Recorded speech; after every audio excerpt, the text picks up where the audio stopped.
জবান খুলে বলি আল্লাহু আকবার। আপনি কি জানেন না, যদি কারো বাড়িতে প্রবেশ করতে হয় সর্বপ্রথম আগে সালাম দিতে হয়, এরপরে অনুমতি নিতে হয়, অনুমতি পাইলে তারপর আপনি ভিতরে ঢুকতে পারবেন। আপনি তো একটাও করেন নাই, সালামও দেন নাই, অনুমতিও নেন নাই, এরপরেও আপনি একটা অন্যায় করেছেন। আপনি আমার ঘরের পিছনের বেড়া ভেঙে আমার ঘরের ভিতরে ঢুকেছেন। এই জন্য আমি আজকে যাইতে পারবো না। আগামীকাল সকালবেলা আপনার বিরুদ্ধে ওমর কাছে মামলা দায়ের করব। ওই সময় ওমর চোখের পানি ছেড়ে ছেড়ে কান্দে, মা গো আমার মাফ করে দাও, আমি তোমার কাছে জীবনে এরকম কোনো অন্যায় করব না। আল্লাহর বান্দারা এইভাবে যখন বলল, ওই সময় মহিলাটি বলতেছেন, কেন বলবো না, আপনি আমার ঘরে পেছনে বেড়া ভেঙে প্রবেশ করেছেন, এটা বড় অন্যায় হয়ে গেছে। ওমর আর ক্ষমা চাচ্ছে, আর বলতেছেন জীবনে অন্যায় আর এইভাবে করব না। তুমি যার কাছে আমার বিরুদ্ধে মামলা দায়ের করবা তিনি আর কেউ নয়, আমি হলাম সে ওমর। জবান খুলে বলি সকলে সুবহানাল্লাহ। তার নাম মনে হলে ভরে যায় বুক, খুলাফায়ে রাশিদার ওমর ফারুক, ঠিক না? তার নাম মনে হলে ভরে যায় বুক, খুলাফায়ে রাশিদার ওমর ফারুক। মাবুদের পথে ছিল নিবেদিত প্রাণ, নিজেই বহন করে দুঃখীদের ত্রাণ, নিজেই বহন করে দুঃখীদের ত্রাণ, ত্যাগ করে দুনিয়ার আলিশান সুখ। ওমর ফারুক, ওমর ফারুক, ওমর ফারুক, ওমর ফারুক। আল্লাহু আকবার। আল্লাহর বান্দারা, ওমর রাদিয়াল্লাহু তাআলা আনহু যখন ওই মেয়েটির কাছে ক্ষমা চাইলেন, এরপরে বলতেছেন, মা আমি আর তোমার সঙ্গে কোনো ঝগড়া করব না, আমি অবশ্যই তোমার কাছে কোনো এইভাবে তোমার কাছে আর কোনোদিন অন্যায় করব না। ওই সময় মেয়েটি বলতেছেন, চাচা আমি জানি না আপনি হলেন খলিফাতুল মুসলিমিন ওমর, আপনাকে আল্লাহ রাব্বুল আলামিন রাষ্ট্রীয় দায়িত্ব দিয়েছেন। ও চাচা আপনি আমারে মাফ করে দাও, আমি একজন কোরআনের হাফিজা। এইভাবে যখন ওই মেয়েটি ওমর কাছে পরিচয় দিয়ে দিল, ওই সময় ওমর নিজে থেকে বুঝতে পারলো, আর বলতেছে না যতদিন পর্যন্ত আল্লাহর জমিনের মধ্যে থাকবো এতদিন পর্যন্ত কোনোদিন আমি এই অন্যায় করব না।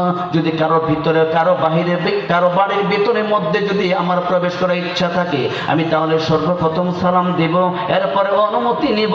যদি অনুমতি দেয় ভিতরে প্রবেশ করব, নচেত আমি কখনো ভিতরে প্রবেশ করব না। আল্লাহর বান্দারা, ওমর হলো আল্লাহর বান্দা, আমরা তো আল্লাহর বান্দা। বলো তো আমরা তো মানুষের বাড়িতে যাই, কয়বার সালাম দেই? হ্যাঁ, ভাই বাতি আছেন? ভিতর থেকে ভাবিয়ে কয় না আপনার ভাই বাড়িতে নাই। ভাই যখন বাড়িতে নাই তাহলে ভাবি একটা করে দেখেই যায়, আছে কি নাই? ভাই যখন বাড়িতে নাই তাহলে ভাবির এক নজর বুড়া মাসে কবেন না, জয়ন্তরা তারা কবো, আমরা তো তারা কাম হবো না। ভাই বাড়িতে নাই, কারে দিকে যাবো? হ্যাঁ, ভাবির সাথে দেওয়ার আন্ডারস্ট্যান্ডিং আছে আলাদা, বুঝেন তো? এই জন্যে এটা হচ্ছে না, কারণ রাসূলের হাদিস, আল্লাহর পবিত্র কোরআনের দলিল। তাহলে যদি আমরা কারো বাড়িতে যাই, প্রথমে কি করব? সালাম দিব, এরপরে অনুমতি নিব।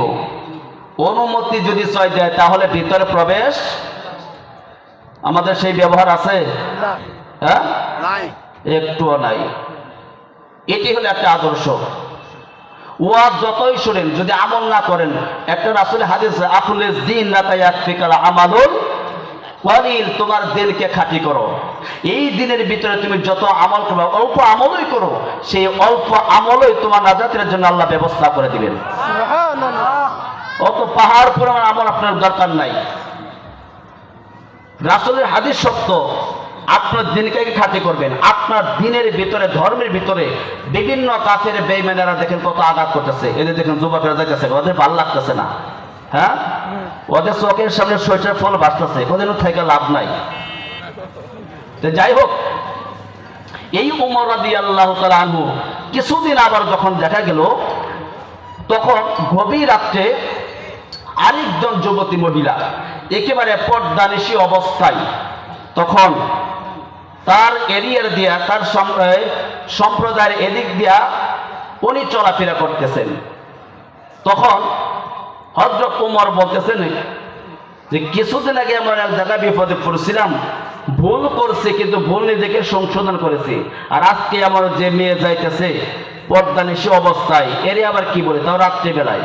তখন ওমর বলতেছে যাই হোক যা হোক, এটা তো আমার দায়িত্ব, রাষ্ট্রীয় দায়িত্ব, যে আমার এই এরিয়ার ভেতরে এত রাত্রে যুবতী মানুষ যাব, আমার তো কিছু বলার প্রয়োজন আছে নাকি? কর আছে না?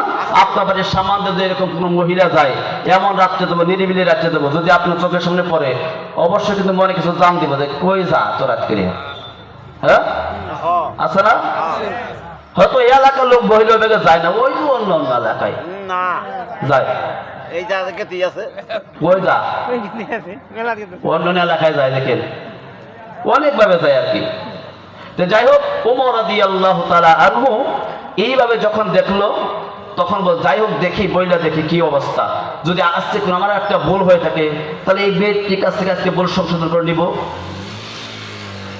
দেখেন অর্ধ পৃথিবীর শাসক, তারপরে নিজের কত ছোট মনে করে, হ্যাঁ? আর আল্লাহ পৃথিবীর জমিনের ভিতরে মানুষকে কত কিছু দিয়েছেন, একটু দিয়ে তাদের ঘর পেছুটা কি থাকনই যায় না, আছে কি নাই? অবশ্যই আছে।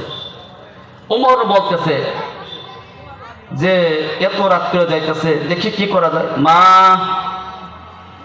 সর্বপ্রথম ওমর ওই মেয়েটিকে সালাম দিয়েছেন, মেয়েটি সালামের জবাব দিয়েছেন।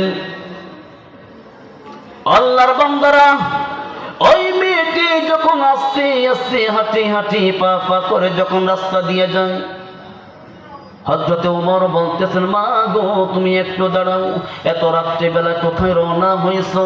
ওই সময় মেয়েটি কোনো উত্তর দেয় না, শুধু সামনে দিকে অগ্রসর হইতে থাকে। নবীর সাহাবী হযরতে ওমর পিছনে পিছনে যায়। এদিক দিয়ে যখন ওমর বলতেছেন মা গো একটু দাঁড়াও, এত রাতে তুমি কোথায় যাচ্ছ? আমাকে বলো, আমি তোমাকে সাহায্য করব। আল্লাহর বান্দারা, ওই সময় মেয়েটি কোনো কথা বলে না, যার ওনার যত দূর পর্যন্ত যাওয়ার প্রয়োজন ছিল কিন্তু অত দূর পর্যন্ত যাইতে পারলেন না। এমন এক রাস্তার মধ্যে চলে গেলেন, যাওয়ার পর ওই রাস্তা হারিয়ে ফেললেন।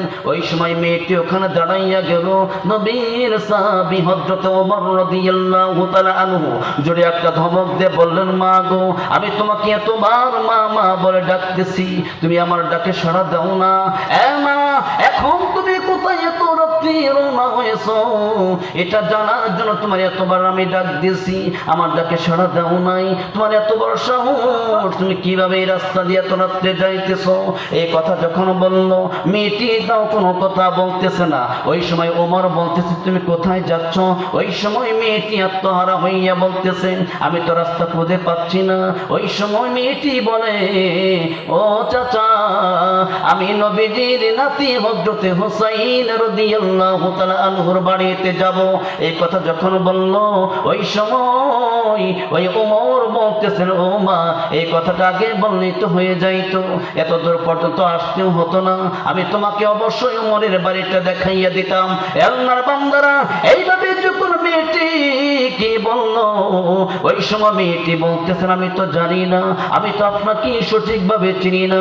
ওমর বলতেছে তুমি এত রাত্রে যাইতে পারবা না, আজকে আমার বাড়িতে আশ্রয় নাও, আমি তোমার জন্য কালকে হুসাইন বাড়িতে যাইব। এই কথা যখন বলল, মেয়েটিকে যখন হযরতে ওমর রাদিয়াল্লাহু তাআলা আনহু যখন এইভাবে বাড়িতে নিয়ে আসতেছেন আর বলতেছেন মা গো মনে যদি কোনো কষ্ট না দাও, আমি তোমার কাছে একটি কথা বলতে চাই। ওই সময় মেয়েটি বলতেছেন বলেন বলেন কি বলতে চান, তুমি কিসের জন্য হুসাইনের বাড়িতে যাইবা? ওই সময় মেয়েটি বলে চাচা আমি হুসাইনের জীবন সঙ্গিনী হইব, আমি তার স্ত্রী হইব, আমি তার সঙ্গে বিবাহ বসবো। এই কথা যখন বলল, ওই সময় ওমর বলতেছেন এইভাবে তুমি কিভাবে যাইবা? ওনার কাছে বিবাহ বসবা, কোনো গার্জিয়ান নাই, মালিক নাই, তোমার মা বাবা নাই, কিভাবে তুমি তার কাছে বিবাহ বসবা? এই কথা যখন বলল, ওই সময় মেয়েটি বলতেছেন চাচা আপনি চিনবেন না, বুঝবেন না, জানবেন না, আমি সব খবর জানি। এই কথা বলার পরে ওমর বলতেছেন যাই হোক না কেন আমি আগামীকাল তোমার জন্য তার বাড়িতে যাইব ঘটক হইয়া, আজকে আমার বাড়িতে আশ্রয় নিয়ে যাও। ওই সময় মেয়েটি ওমরের বাড়িতে চলে আসলো। আসার পর ওমরের বাড়িতে আশ্রয় নিয়ে নিল, এক জায়গার মধ্যে থাকতে দিল। এদিক দেয়া ওমর চিন্তা করতেছেন মেয়েটি হোসেন কি বিবাহ করবে, পরিচয় পাই না, ঠিকানা পাই না, কিভাবে তার কাছে বিবাহ বসবে।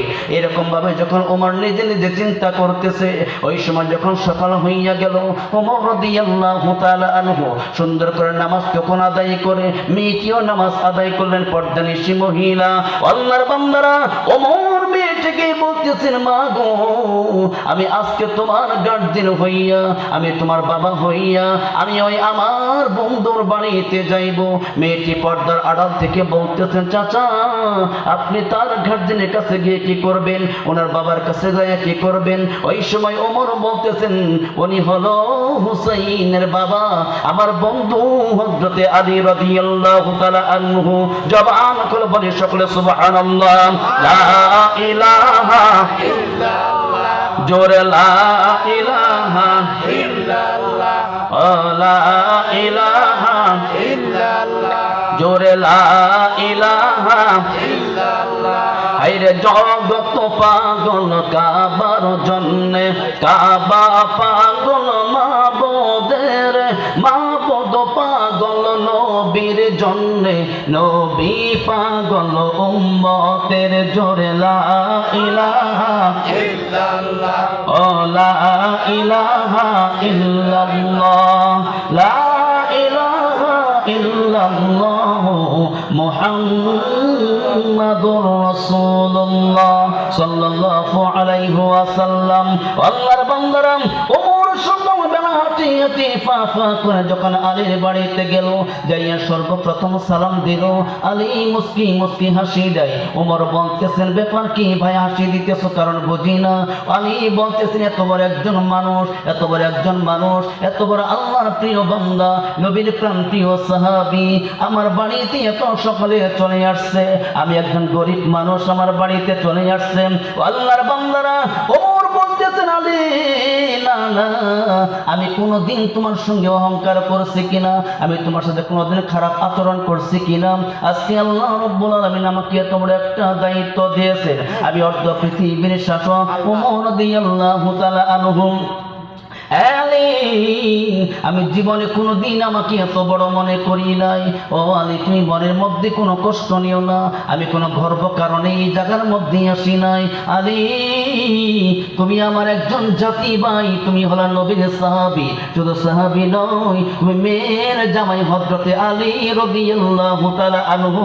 জবান খুলে বলি সকলে সুবহানাল্লাহ। ওই সময় আলী বলতেছেন ভাই তুমি ভিতরে চলে আসো। আসলো, ওই সময় বসলো। বসার পর আলী বলতেছেন ভাই ওমর এত সকাল সকাল কিসের জন্য আসলাম। ওই কথা যখন বললো ওমর বলতেছেন ভাই আলী আমি একটা প্রস্তাব নিয়ে আসছি। আলী বলতেছেন কি প্রস্তাব নিয়ে আসছো? ভাই আলী তোমার ছেলে হুসাইনের বিবাহের প্রস্তাব নিয়ে আসছি। এই কথা যখন বললো আলী রাদিয়াল্লাহু তাআলা আনহু সাথে সাথে আল্লাহর প্রশংসা করলেন, শুকরিয়া আদায় করে নিলেন, আর বললেন আল্লাহর রহমতে ঘটক যেরকম ভালো মন বলছে মেয়েও তেরকম ভালো হবে। জবান খুলে বলে সকলে সুবহানাল্লাহ। ঘটক যেরকম ভালো মেয়েও ভালো। ওমর কি খারাপ ঘটক না? হ্যাঁ, তাহলে মেয়ে কেমন দিব? ডেঞ্জার আসবে ওই যে কনসার্টে নাচো বলি। হ্যাঁ, রাসূলে হাদিস যার একটা মেয়ে সে জান্নাতি, যার দুটা মেয়ে সেও জান্নাতি, যার তিনটা মেয়ে সে নবীর সঙ্গে জান্নাতি। সুবহানাল্লাহ। আর এখনকার যখন মেয়ে হয় বলে তো তাদের মুখে দিকে তাকানো যায় না, কালো হয়ে যায় না। আর জাগত 3টা 4টা 5টা করে মেয়ে আছে, এরাও জান্নাতি, ঠিক কিনা? হ্যাঁ, আপনি থাকেন এক জায়গায়, মেয়ের জায়গায় আরেক জায়গায় জান্নাতি। জি জি, কথা বুঝা বলে বুঝে বলবো। 3টা মেয়ে, 3টা মেয়ে জায়গায় আরেক মহিল, তাই এটাকে জান্নাতি। ওই যে অনেকে বলে হুজুর আলহামদুলিল্লাহ 3টা মেয়ে, তখন বলে ঠিক রাখেন তাহলে জান্নাতে যাব। যখন বয়স হয়ে যায় আল্লাহ রে আল্লাহ রে কোন দুনিয়ায় পাঠাইলাই আমারে জিন্সের প্যান্ট শার্ট পরিয়া মার্কেটেতে যাই কোনটা মেয়ে কোনটা ছেলে চিনা বড় দায় ঠিক কিনা পুরুষ মানুষ মার্কেটে যাইতেই পারে না মেয়েদের জ্বালায় ঠিক কিনা হ্যাঁ স্বামী যদি প্রশ্ন করে কিছু হয় না দেয় কত তোমার চোখ বাড়া না অমক ভাই কত সুন্দর জিনিস এনে দিছে হ্যাঁ আর তুমি কিনে নিয়েছ কি এর হেড এক টন মেট টন এরকম হয়তো এই এলাকায় নাই অন্য এলাকায় আছে তাহলে আমরা ভালো না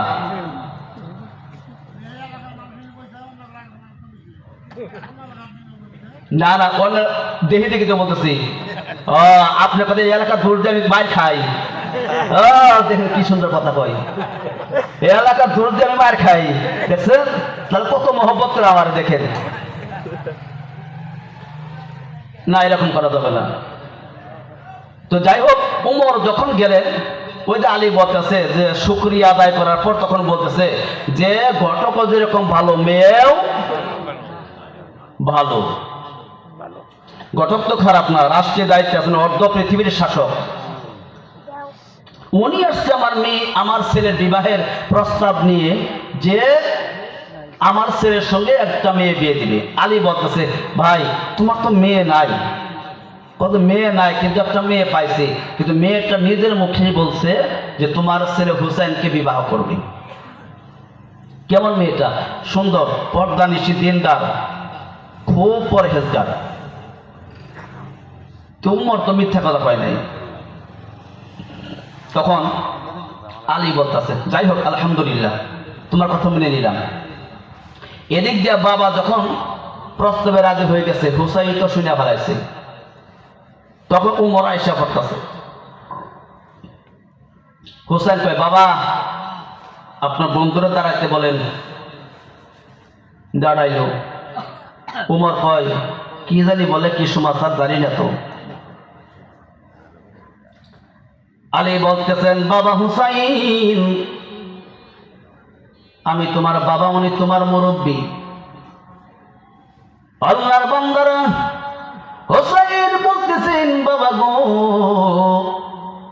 উনি তোমার বন্ধু সম্মান করি আর মুরব্বী হিসাবে আমার নানা রহমাতাল লিল আলামিনকে মানে রহমাতাল লিল আলামিন নবী কোরআনে প্রমাণ আশিকি বিনে কে বুঝিবে আমার দয়াল নবীর শান ঠিক না উম্মত বিনে কে বুঝিবে আমার দয়াল নবীর শান নবী আমার মদিনার বুলবুল আমার আল্লাহ ভালোবেসে নামটি দিল মুহাম্মদ রাসূল আল্লাহু আকবার নবী আমার মদিনার বুলবুল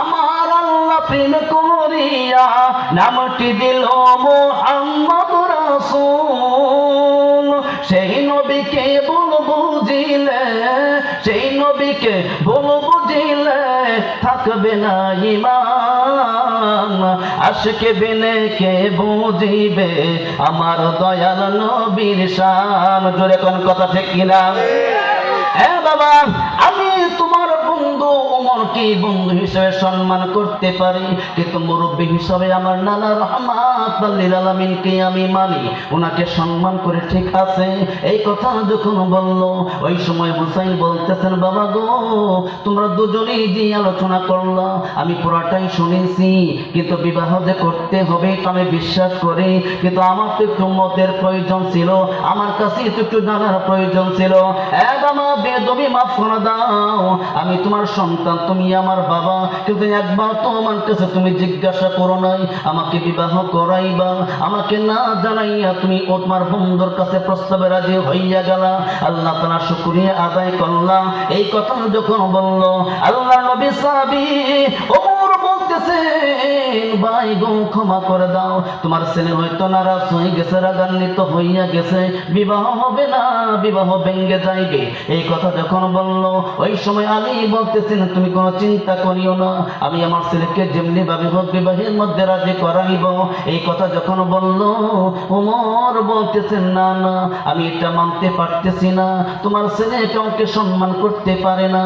আল্লাহর বান্দারা হোসাইন বলতেছেন ও বাবার বন্ধু, মনের মধ্যে কোনো কষ্ট নেবেন না, আমি আপনাকে আল্লাহর আমার বাবার বন্ধু হিসাবে সম্মান করি। আমি তো আগেই বলেছি মুরব্বী হিসাবে আমার নানা রহমাতাল লিল আলামিনকে আমি মানি, উনি আমার জানের জান, আমার নানা রহমাতাল লিল আলামিন। ও বাবা, আপনার বন্ধু কি বলে দেন যাতে আমার প্রতি নারাজ না হয়, আমি তার কাছে ক্ষমা চাচ্ছি। এই কথা যখন বলল, ওই কথা বলার পর ওমর তখন বিদায় হয়ে চলে গেল। এদিক দিয়ে আলী বলতেছেন বাবা তুমি কি কোনো কিছু বোঝো না, আমার বাড়িতে একজন পুরুষ মানুষ আসছে, একজন দামি মানুষ চলে আসছে, তুমি কি জানো না ইনি কোনো সাধারণ লোক নয়, আল্লাহ রাব্বুল আলামিন তাকে অর্ধ পৃথিবীর শাসক বানাইছে। আল্লাহর বান্দারা ওই সময় হুসাইন বলতেছেন বাবা আমার বেয়াদবি হয়েছে, মাফ করে দাও, কিন্তু আমি এটাই জানি যিনি বিবাহ করে তাকে অবশ্যই জানাইতে হয়, ওনার যদি মেয়ে পছন্দ হয় তাহলে বিবাহ করবে, না হলে তাকে বিবাহ করবে না। উনি দিনদার কিনা সেটা আমি জানি না, তুমি তার কাছে বলছো কিনা সেটাও আমি বলতে পারবো না। আল্লাহর বান্দারা এই কথা যখন বললো, তারপরে আলী বলতেছেন হুসাইন তুমি কি বিবাহ করবা? হুজুর 20 মিনিট, তাহলে বিয়ে হয়তো পড়া দাও, খাইতে পারবো না আপনাদেরকে। খাবো এই যে 20 মিনিটের কাম হবো না, 20 মিনিটের জায়গার আসলে সাধন লাগবো না না অত সাধারণ না খাই যাবো বাপর চিনি আসতে হবে, পাক সাফর লাগবো, এরপরে বিয়া পড়ায় হাদিয়া দিয়ে দাওয়াতের নামে করে নিম্ন স্তরে 500 করে সাদা। হ্যাঁ তা আছে তখন দিবেন না জানি, দাওয়াত খামো না দিমো না গেলাম না বেড়া পড়া হয় না। ওমর রাদিয়াল্লাহু তাআলা আনহু চলে গেলেন, এদিকে আলী হুসাইনকে বুঝাইতেছে। হুসাইন বলতেছে যে বাবা তুমি মন খারাপ করো না, কিন্তু তোমার একটু জানার প্রয়োজন ছিল যে আমি যে বিবাহ করবো কি করবো না, তুমি সেটা তোমার বলো নাই, তুমি তৎক্ষণাৎ সাথে সাথে তোমার বন্ধুরা জানাইয়া দিছো। তুমি আলী কয় তুমি কি বিবাহ করবা কি করবা না? হুসাইন বলতেছেন বাবা ক্ষমা করে দাও, আমাকে একটু বুঝতে হতে হবে, আমাকে সময় দিতে হবে। আল্লাহর বান্দারা ওই সময় আলী রাদিয়াল্লাহু তাআলা আনহু খাতুনে জান্নাত ফাতিমাতুজ জোহরা রাদিয়াল্লাহু তাআলা আনহার সঙ্গে পরামর্শ করে দেখো তোমার সন্তান হুসাইন আমার বন্ধু ওমরের সঙ্গে খারাপ ব্যবহার করেছে, ওমর আমার বন্ধু, ওমর মনের মধ্যে কষ্ট লইয়া ফিরে চলে গেল। আল্লাহর বান্দারা ফাতিমা জিজ্ঞাসা করতেছেন ব্যাপার কি, কিসের জন্য তোমার বন্ধু অপমান হইয়া গেল, আমার ছেলে কি আবার অন্যায় করেছে?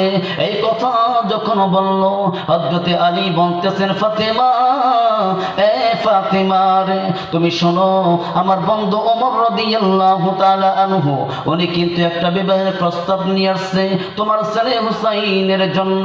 ওমর কিন্তু খারাপ মানুষ না, আল্লাহ রাব্বুল আলামিন তাকে রাষ্ট্রীয় দায়িত্ব দিয়েছেন, অর্ধ পৃথিবীর শাসক, উনি কিন্তু আমাদের দেখাশোনার মধ্যে কোনো ভুল ত্রুটি করে না, উনি কিন্তু দুর্নীতিবাজ না, উনি কিন্তু জনগণের মাল কখনো এইভাবে খায় না, জনগণের হক কোনোদিন নষ্ট করে না। ফাতিমা উনি একজন সদা সত্য মানুষ, ওনার কাছে যদি কোনো অনুদান আসে উনি গরিব দুঃখীদের কিভাবে দিয়ে দেয়, নিজের জন্য কিছুই রাখে না।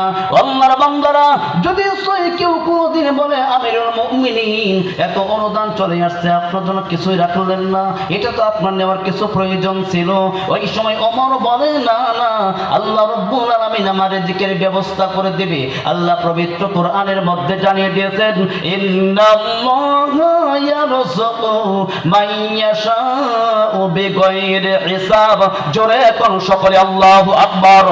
আল্লাহর বান্দারা শুধু ওমর নয়, এই আয়াতটা আল্লাহ রাব্বুল আলামিন প্রত্যেকটা মানুষের জন্য নির্ধারণ করে দিয়েছে, যাদের প্রতি এক পরিমাণ ঈমান থাকবে, যারা আল্লাহ তাআলাকে ভয় করবে, আল্লাহ তাআলা গায়বী ভাবে তাদেরকে বরকতের রিজিক দিয়ে দিবে। জোরে কান সুবহানাল্লাহ। তাদের অন্তরের মধ্যে কোনোদিন দুর্নীতির রিজিক ঢুকবে না। যেই সমস্ত লোকেরা দুর্নীতি করে মানুষকে ঠকায়া খায়, আল্লাহ রাব্বুল আলামিন কোরআনের মধ্যে জানিয়ে দিয়েছেন, ওয়াইলুল লিল মুতাফফিফিন, দুর্ভাগ্য তাদের জন্যই যারা মানুষকে ঠকায়া খায়। আছে কি নাই? আল্লাযীনা ইযা কুতালু আলান নাসি ইস্তাউফুন, আর এরকম আছে যখন নিজের স্বার্থের জন্য সবকিছু করে, আরেকজনের হক মাইরা খায়, আবার যখন কাউকে একটু দান করতে হয় ওখান থেকে কিছু হক নিয়ে নয়। ঠিক কিনা? হ্যাঁ, খুব প্রয়োজন, খুব প্রয়োজন। আছে কি নাই? আছে। এই জন্য আল্লাহ তাআলা বলতেছেন, মিথ্যাবাদী করে আল্লাহর জমিনের মধ্যে বেশি দিন টিকতে পারবা না। আর যদি সত্যিকার মুসলমান হও, মুসলমানের দাপটে তোমার এই পৃথিবী ছেড়ে অন্যত্র চলে যেতে হবে। ঠিক কি না? নাস্তিকতা নিপাজাত, নাস্তিকতা নিপাজাত, দিন ইসলাম জিন্দাবাদ, খাঁটি প্রাণের একই আওয়াজ। খোদার দ্রোহী ছাড় পাবে না, এই বাংলায় ঠাঁই হবে না, মুসলমানরা জেগেছে আজ। ঠিক কি না? নাস্তিকতা নিপাজাত, দিন ইসলাম জিন্দাবাদ, কোটি প্রাণের একই আওয়াজ। খোদার দ্রোহী ছাড় পাবে না, এই বাংলায় ঠাঁই হবে না, মুসলমানরা জেগেছে আজ। জোর কদমে সামনে চলো, ভদ্র কণ্ঠে আওয়াজ তোলো, সবাই মিলে একই তালে দাও না স্লোগান, লিল্লাহি তাকবীর, নারায়ে তাকবীর। ইসলামেরই জন্য দেশের হয়েছে জন্ম, ইসলামের বিরুদ্ধে গেলে দেশ হবে ভিন্ন। ঠিক না? ইসলামেরই জন্য দেশের হয়েছে জন্ম, ইসলামের বিরুদ্ধে গেলে দেশ হবে ভিন্ন। ইসলামের বিরুদ্ধে যারা নিয়েছে অবস্থান, এই বাংলায় ঠাঁই হবে না, যাও হিন্দুস্তান, যাও হিন্দুস্তান। জোর কদমে সামনে চলো, ভদ্র কণ্ঠে আওয়াজ তোলো, সবাই মিলে একই তালে দাও না স্লোগান, লিল্লাহি তাকবীর, নারায়ে তাকবীর। মুসলমানের এই দেশেতে নাস্তিকদের ঠাঁই নাই, নাস্তিকদের পক্ষে যারা তাদের কারো রক্ষা নাই। ঠিক না? মুসলমানের এই দেশেতে নাস্তিকদের ঠাঁই নাই, নাস্তিকদের পক্ষে যারা তাদের কারো রক্ষা নাই। এই দেশেতে থাকতে হবে, কোরআন মানতে হবে, কোরআন না মানলে তারা বিতাড়িত হবে, বিতাড়িত হবে।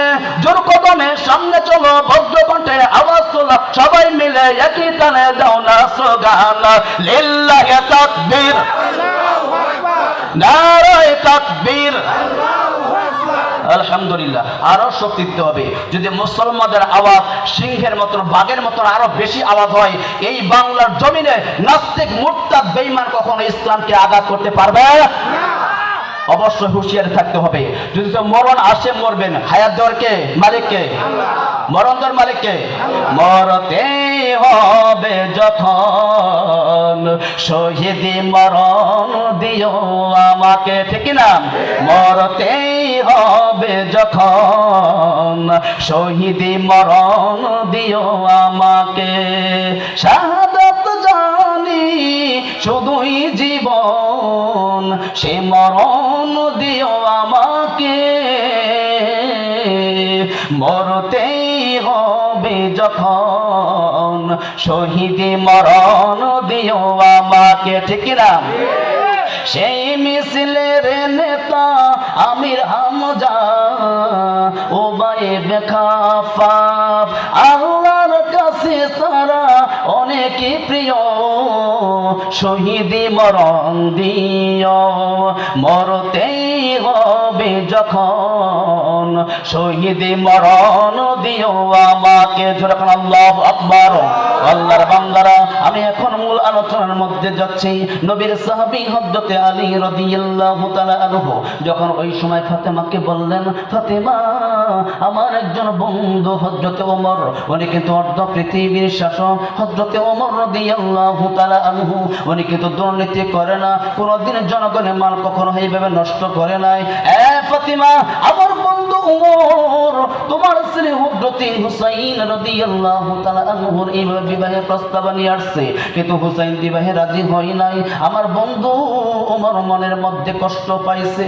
ও আল্লাহর বান্দারা, এই কথা যখন বলার পরে ওই সময় ফাতেমা তো জোহরা রাদিয়াল্লাহু তাআলা আনহা আলীকে বলতেন, স্বামী সন্তান বলাপান মানুষ হয়তো এরকম কিছু বোঝে নাই, দেখি আমি তাকে একটু বোঝাইয়া বলি। এই কথা যখন বলল, আলী বলতেছেন, এরে ফাতেমা তুমি তোমার সন্তান হুসাইনকে বোঝায় নাও, আমার বন্ধু কখনো খারাপ হইতে পারে না। যদি বিবাহ নিয়ে আসে, বিবাহের প্রস্তাব নিয়ে আসছে, অবশ্যই তুমি তাকে এইভাবে প্রস্তাবে রাজি হইতে পারো। আল্লাহর বান্দারা, এই কথা যখন বলল, ওই সময় খাতুন জান্নাত ফাতিমা জোহরা রাদিয়াল্লাহু তাআলা আনহা হুসাইনকে ডাক দিলে বলেন, বাবা তোমার বাবার বন্ধু আমার বাড়িতে চলে আসছিল। ওইখানে সম্মানিত ব্যক্তি আল্লাহ রাব্বুল আলামিন তাকে অসংখ্য নিয়ামত দান করে দিয়েছেন। শুধু এটাই নয়, অর্ধ পৃথিবীর শাসক উনির নামে হলো হযরতে ওমর রাদিয়াল্লাহু তাআলা আনহু। বাবা হুসাইন, বাবা হুসাইন, উনি তোমার জন্য সুন্দর একটা প্রস্তাব নিয়ে আসছে, তুমি কি বিবাহ করবা না? তোমাকে তো একদিন না একদিন বিবাহ করতেই হবে, কিন্তু ঘটক সুন্দর মানুষ, অবশ্যই মেয়েটাও ভালো হবে। তুমি কিরকম মেয়ে বিবাহ করতে চাও? হুসাইন বলতেছেন, মা গো, আমি দিনদার পরহেজগার তাকওয়াবান দিনদার ওয়ালা আল্লাহ ওয়ালা মেয়েকে বিবাহ করতে চাই।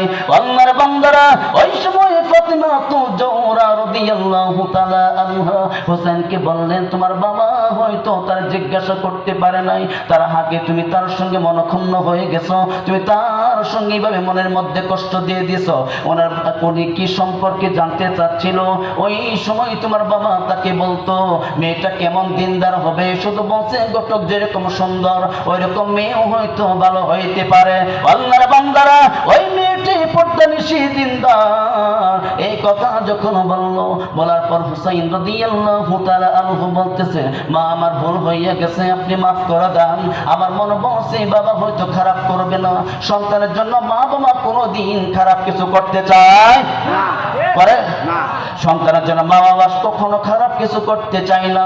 মা বাবা শুধু চায় সন্তান ভালো হলেই মা বাবা ভালো, সন্তানের চরিত্র ভালো হলে মা বাবার চরিত্র, মা বাবার মনের মধ্যে শান্তি আসে কি আসে না? আল্লাহর বান্দারা, ওই সময় খাতুন জান্নাত ফাতিমা জোহরা রাদিয়াল্লাহু তাআলা আনহা আলীকে বললেন, স্বামী আমার, জান আপনার বন্ধুর কাছে যাইয়া আপনি একটু ক্ষমা চাইয়া আপনি বিবাহের মধ্যে রাজি হইয়া যান। বলেন যে আমার ছেলে এইভাবে মনটা নরম করে উনি ক্ষমা দৃষ্টি আপনার কাছে ক্ষমা চাইছে, আপনার কাছে মাপ চাইছে, ভুল স্বীকার করেছে। আল্লাহর বান্দারা, এই কথা যখন বলল, আলী রাদিয়াল্লাহু তাআলা আনহু আরেকবার শুকরিয়া আদায় করলেন, আলহামদুলিল্লাহ। ওই সময় শুকরিয়া আদায় করার পর আলী রাদিয়াল্লাহু তাআলা আনহু খাতুন জান্নাত ফাতিমা জোহরা রাদিয়াল্লাহু তাআলা আনহার কাছ থেকে সুন্দর করে যখন সালামটা দিয়া আলী রাদিয়াল্লাহু তাআলা আনহু হযরত ওমরের বাড়িতে হাঁটে হাঁটে পা পা করে যাইতেছেন, অমনিভাবে হযরতে আলী ওমরের বাড়িতে যাইয়া আবার সালাম দিলেন। সালাম দেওয়ার পর আবার অনুমতি চাইলেন। অনুমতি যখন দেওয়া হলো, ওমর তখন বললেন, ভাই ভিতরে চলে আসো। ওই সময় যখন চলে আসলো, আসার পর এদিক দিয়ে আমি কিছু ঘটনা ফেলে দিয়েছি। যখন ওই আলীর বাড়ি থেকে হযরতে ওমর রাদিয়াল্লাহু তাআলা আনহু যখন ওই নিজের বাড়িতে চলে গেল, মেয়েটি মনের মধ্যে কি আনন্দ, আমার পক্ষ হইয়া এই লোকটা আমার বিবাহে প্রস্তাব নিয়ে গেছে, এখন হয়তো আজকে বিয়ের কথা পাকাপোক্ত হইবে, মনে বড় আশা হয়ে আছে। আল্লাহর বান্দারা, এদিক দিয়ে ওমর মনটা কেমন জানি বারবার হয়ে আছে, মনটা কেমন জানি বেজার হয়ে আছে। এই সময় মেয়েটি জিজ্ঞাসা করতেছেন, চাচা গো, আজকে মনটা আপনার খারাপ কেন? আমি আপনাকে পাঠাইছি ঘটকগিরি করার জন্য, বিবাহের প্রস্তাব নিয়ে যাওয়ার জন্য। এই কথা যখন বলল, ওই সময় ওমর বলতেছেন, মা গো, আমারে তুমি ক্ষমা করে দাও, আমি হয়তো তোমার সঙ্গে হুসাইন বিবাহ দিতে পারবো না। এই কথা যখন বলল, মেয়েটি বলতেছেন, চাচা গো, কেন আপনি দিতে পারবেন না? কি হয়েছে একটু বলতে পারেননি? আল্লাহর বান্দারা, ওই সময় ওমর বলতেছেন, হুসাইন তোমাকে বিবাহ করবে না, বরঞ্চ আমারে অপমান করে তাড়াইয়া দিয়েছে। ওই সময় কথা বলার পর মেয়েটি বলতেছেন, না না, হুসাইন এরকম চরিত্রবান হতে পারে না, আপনাকে তাড়াইয়া দিবে না। মন বলছে, হুসাইন আমাকে বিবাহ করবে। এই কথা যখন বলল, ওই সময় মেয়েটি বলতেছেন, না না চাচা আপনি তার কাছে আমাকে নিয়ে যান। এই কথা বলার পর ওমর বলতেছেন, মা গো বেয়াদবি মাফ করে দাও।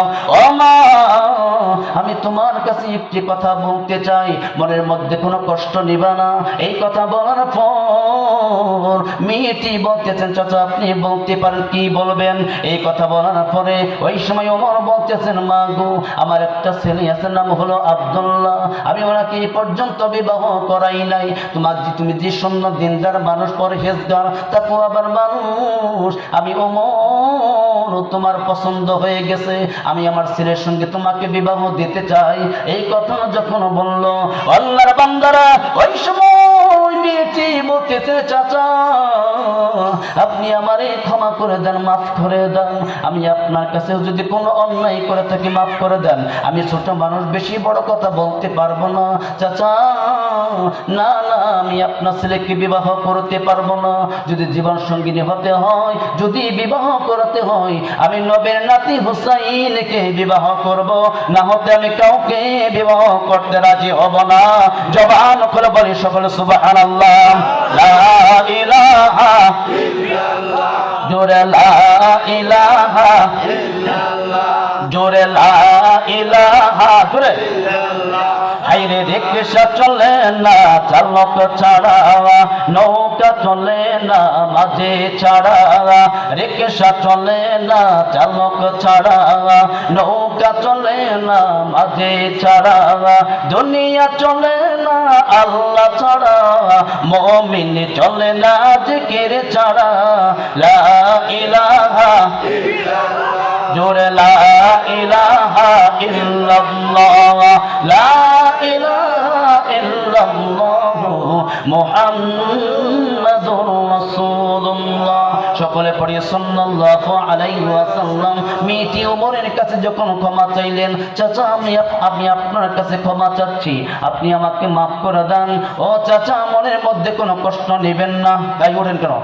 ওটা নাই, ওই যে না ওটা কারেছে জানা এই শুনেন, এক কলে দেখা লাগবে যে বুঝে যে, দুই করে যাবা, দুই করে হ্যাঁ, তিন করলে ওই যে বুঝেন না, বুঝু দুই আঙুল চিবিতে খুশ অভ্যাস আছে, সমস্যা নাই।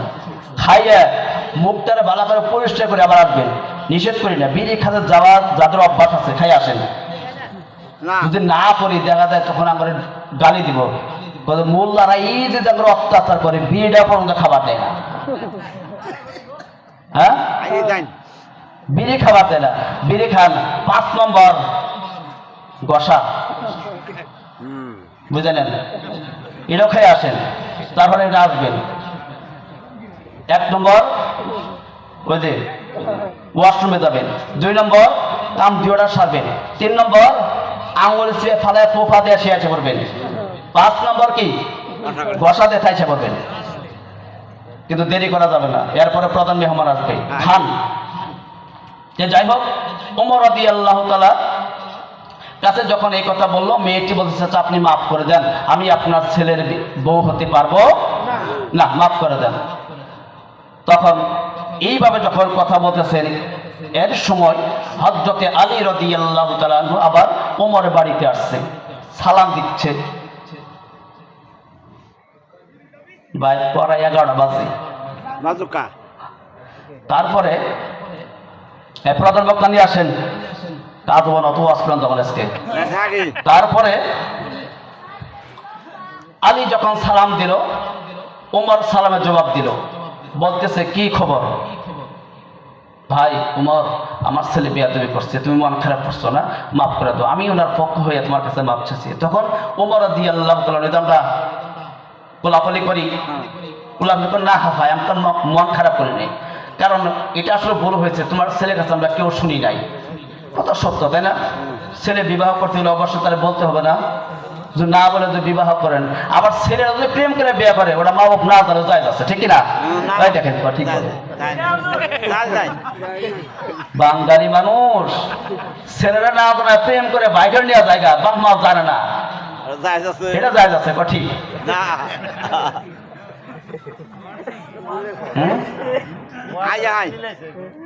মিলে নাই, এটা বাস্তব উদাহরণ। হয়তো এই এলাকায় মানুষ বাইরে যায় না, অন্য এলাকায় যাইতে হইলে যায়, কত খবর শোনা যা টিভিতে কয়ে দেয়। হ্যাঁ ইন্ডিয়া যাই হোক, ওটা যায় তো। আর এটা কয় নাই ওমর কথা, আসলে তোমার ছেলে কথা শোনার প্রয়োজন ছিল না, সব বলি নাই। এটাও আমাদের একটু হয়তো ই হয়েছে যে যাই হোক খবর কি, যে আলহামদুলিল্লাহ আমার ছেলে রাজি হয়ে গেছে, আল্লাহ আকবার বল, বিবাহ করবে। যুবকরা ভালো করে শুনে, বিবাহ করে নাকি? আমরা তো 3 লাখ টাকা যৌতুক নিয়ে আসি। হ্যাঁ, মেয়ের বাবারে কত কষ্ট দেয়, না দিলে কি বিয়ে করবো না। দেখবেন যে সংসারে যৌতুক নেওয়া হয় ওই সংসারে বড় বড় আগুন ধরে, ঠিক কিনা? মেয়েও তখন দেখা যায় তোর সংসার ওইরকম ভাবে করবো না, খুব জ্বালা চলতে। তো বাবার মনে কষ্ট টেহা নিয়েছে 3 লাখ, কয় লাখ? এই যে আসতে কই কেউ যেন শুনে না। এই একদিন বিবাহ করাইলেন, 8,50,000 টাকা দেন মোহর, নগদ দিল 9,000 টাকা। কত? এত রকম 9,000। কত সুন্দর বিয়ে না? তো যাই হোক, এই হলো আমাদের অবস্থা। তে উমর তখন আলীকে বলেন, যাই হোক মনে কিছু নেই, এখন কি খবর টবর? যে আলহামদুলিল্লাহ আমার ছেলে রাজি হয়েছে, বিবাহ করবে, আলহামদুলিল্লাহ। তো এদিক দিয়ে উমর আবার মেয়েটিকে খবরটি দিল, মা তুমিও শুকরিয়া আদায় করো, হুসাইন তোমাকে দাম্পত্য জীবন সুখী করার জন্য, তোমাকে সঙ্গিনী করার জন্য রাজি হয়ে গেছে, আলহামদুলিল্লাহ। ওই দিক দিয়ে যখন এই বিবাহের পাকাভুক্ত হয়ে গেল, হওয়ার পর আলী বলতেছে যে তাহলে কি করা যায়? এটা বিবাহের পরামর্শ আছে না? হ্যাঁ, তাহলে দেন আবার না, ঘরটা সাজায় দিবেন, এটা কয়টায়? তারপরে ওমর মেয়েটিকে বললেন, তুমি একটু থাকো, আমি একটু আমার বন্ধু আলীর সঙ্গে একটু পরামর্শ করি। যে তাহলে কিভাবে, কখন, কবে? যে তুমি যখন বলো। ঠিক আছে, আমি যাই আমার ছেলের সঙ্গে পরামর্শ করে তোমার পরে খবরটা দিই। পরে গেলে পরামর্শ করলো, করার পর মনে করে 2-3 দিন পরে এরকম শুক্রবার, আমাদের বেশিরভাগ বিয়ে তো শুক্রবারে বেশি হয়, বন্ধ দিন থাকে, বিভিন্ন আইটেমরা চলে আসে। হ্যাঁ, শুক্রবার বিবাহের ডেট পড়ে আছে, মানে আমি একটু উদাহরণ দিচ্ছি ওই রকম ভাবে। তখন এই বিবাহের ডেট দেওয়ার পর ওই আলী এসে আবার উমরকে বলছে যে ভাই উমর, এই বিবাহ শুক্রবারে আর কি। যখন আলীর বাড়ি থেকে বের হয়ে উমর বাড়িতে আসবে, তখন হোসেন বাবা, ও বাবা গো, ছোট মানুষ হইয়া আর একটি বড় কথা বলতে চাই। আলী বলতেছেন, বাবা এমন কোন কথা বলবো না যে তোমার কথার মধ্যে আমি নারাজ হইয়া যাই, আমার বন্ধু ওমর পর্যন্ত নারাজ হইয়া যায়, এমন কোন কথা বলবা না। ওই সময় আলী বলতেছেন, ও বাবা হুসাইন, তুমি কি কথা বলতে চাও? হুসাইন বলতেছেন, বাবা নারাজ হইবা না, আমি একটা কথা তোমাকে বলতে চাই। আলী বলতেছে, কি বলো? ও আল্লাহর বান্দারা, ওই সময় হুসাইন বলতেছেন, তুমি এখন কোথায় রওনা হয়েছো? ওই সময় আলী বলতেছেন, বাবা হুসাইন, তোমার বিবাহের ডেট ফাইনাল করার জন্য যাইতেছি, হযরত ওমরের বাড়িতে যাব। আল্লাহর বান্দারা, ওমরের বাড়িতে যাইয়া তোমার বিবাহের ডেট ফাইনাল করে আসবো, তারিখটা ফাইনাল করে আসবো। এই কথা বলার পরে বলতেছেন, বাবা গো, যান আগে আপনার বন্ধু ওমরকে আমার বাড়িতে নিয়ে আসেন, ওমরকে বসাইয়া, আপনার বন্ধু ওমরকে বসাই, আপনাকে বসাইয়া 3 জনে একটা পরামর্শ করব। আলী হয়তো বলতেছেন, আলহামদুলিল্লাহ, আমার ছেলে হয়তো সুবুদ্ধি, কত সুন্দর আলোচনা করবে, 3 জনকে বসাইয়া পরামর্শ করবে, অবশ্যই বুঝে পরামর্শের মধ্যে বরকত হবে। আল্লাহর বান্দারা, এই কথাটা শোনার পর হযরত আলী রাদিয়াল্লাহু তাআলা আনহু একেবারে যখন ওমরের বাড়িতে গেল, যাইয়া বলতেছেন, ও ভাই ওমর, আমি ডেট ফাইনাল করার জন্য আসছি, কিন্তু এই জায়গায় ডেটটা ফাইনাল করব না। আমার ছেলে হুসাইন বলছে তুমি আসো আমার বাড়িতে, যাই ওই জায়গার মধ্যে বসে ডেটটা ফাইনাল করব। বন্ধু হইয়া বন্ধুর বাড়িতে যাইবে, এই কথা যখন বলল, আল্লাহর বান্দারা, ওই সময় ওমর বলতেছেন যাই হোক তোমার বাড়িতে যাবো সমস্যা নাই, তোমার বাড়িতে যাই আমি ডেট ফাইনাল করব, মেয়ের জন্য আমার যা কিছু করা প্রয়োজন আমি তাই করব, আমার নিজের কোনো এরকম কোনো মেয়ের সন্তান আমি পাই নাই। এই কথা বলার পরে বলতেছেন ঠিকই আছে যাও যাও। এইভাবে যখন এই কথা বললো, বলার পর ওই সময় ওমর রাদিয়াল্লাহু তাআলা আনহু হযরতে আলীর সঙ্গে হাঁটি হাঁটি পা পা করে যখন তার বাড়িতে গেলেন, সুন্দর জায়গার মধ্যে বসতে দিলেন। দেওয়ার পর আলী রাদিয়াল্লাহু তাআলা আনহু তার ছেলে হুসাইনকে ডাক দিলেন। দেওয়ার পর বলতেছেন এ হুসাইন তুমি চলে এসো, আমার বন্ধু ওমর আমার বাড়িতে চলে আসছে, তুমি জানি কি পরামর্শ করতে চাচ্ছিলা, আমার বন্ধু ওমর চলে আসছে, তুমি চলে আসো। ওই সময় ওমর রাদিয়াল্লাহু তাআলা আনহু এত সুন্দর জায়গার মধ্যে যখন বসে গেল, হযরতে আলীও বসে গেল। ওই সময় হুসাইন রাদিয়াল্লাহু তাআলা আনহু সুন্দর করে একেবারে সুন্দরভাবে পরিচ্ছন্নতা হইয়া, একেবারে মানুষের মতন হইয়া, ইমানদারের ব্যক্তির মতন হইয়া নবীদের সাহাবী ওমরের কাছে যখন আসলেন, আসার পর সর্বপ্রথম সালাম দিলেন, আসসালামু আলাইকুম ওয়া রাহমাতুল্লাহ। ওই সময় ওমর রাদিয়াল্লাহু তাআলা আনহু বলতেছেন সালামের জবাবটা দিয়া মনের মধ্যে খুশি পাইলেন। আজকে মন বলছে সালামের মধ্যে বোঝা যায় হুসাইন বিবাহের মধ্যে রাজি আছে। জবান খুলে বলি সকলে সুবহানাল্লাহ। অবশ্যই খুশিতে আমাকে সালামটা দিয়েছেন। আজকে প্রথম বক্তা আসছেন পড়ায় হারা হাই লিল্লাহি তাকবীর। প্রধান বক্তার আগমন, শুভেচ্ছায় স্বাগতম। প্রধান বক্তার আগমন, শুভেচ্ছায় স্বাগতম। আমি বুঝতে পারছি না, কিন্তু আমি আমার বাবার সঙ্গে বসছিলাম, আমি বলছি যে বিবাহ করাইবেন, আমার তো আগে জানাইলেন না, কিরকম মেয়ে কিরকম জাত আপনি দেখলেন, আমাকে একটু বোঝার প্রয়োজন ছিল, বলার প্রয়োজন ছিল। আল্লাহর বান্দারা এই কথা যখন বললো, বলার পরে ওমর বলতেছেন বাবা আমি তোমার কাছে আমি এটা মনে করি নাই। ও আল্লাহর বান্দারা শুনেন, এই কথা বলার পরে হুসাইন বলতেছেন যাই হোক সব কথা বাদ দিয়ে দিলাম, আপনি যেহেতু ঘটক মেয়ের জন্য বিবাহের প্রস্তাব নিয়ে আসছেন, ও বাবার বন্ধু, তাহলে আমি বিবাহের মধ্যে রাজি হয়ে গেছি। এদিক দিয়ে হুসাইন রাদিয়াল্লাহু তাআলা আনহু এই কথা বলার পরে ওই ওমর তখন শুকরিয়া আদায় করলেন, আলী তখন শুকরিয়া আদায় করলেন। করার পর বলতেছেন হুসাইন বলতেছেন তাহলে শুনেন আমার একটা কথা আছে, যেহেতু আমি ওই মেয়েকে বিবাহ করব, আমি 3টা প্রশ্ন করব, যদি সঠিকভাবে এই 3টা প্রশ্নের উত্তর দিতে পারে আমি তাহলে ওই মেয়েটিকে বিবাহ করব, নচেত আমি ওই মেয়েকে বিবাহ করব না। কটা প্রশ্ন? হ্যাঁ, ওমর তখন চিন্তা করে কামাবো না, তখন বিয়ে ভেঙে যাবো। আলহামদুলিল্লাহ বক্তা আছে, 3টা প্রশ্নের উত্তর কইতে অনেক সময় লাগবে। আলহামদুলিল্লাহ এতক্ষণ পর্যন্ত যে আলোচনা করেছি, আল্লাহ তাআলা আমাদের সকলকে আলোচনার ভিতরে আমল করার তৌফিক দান করুক।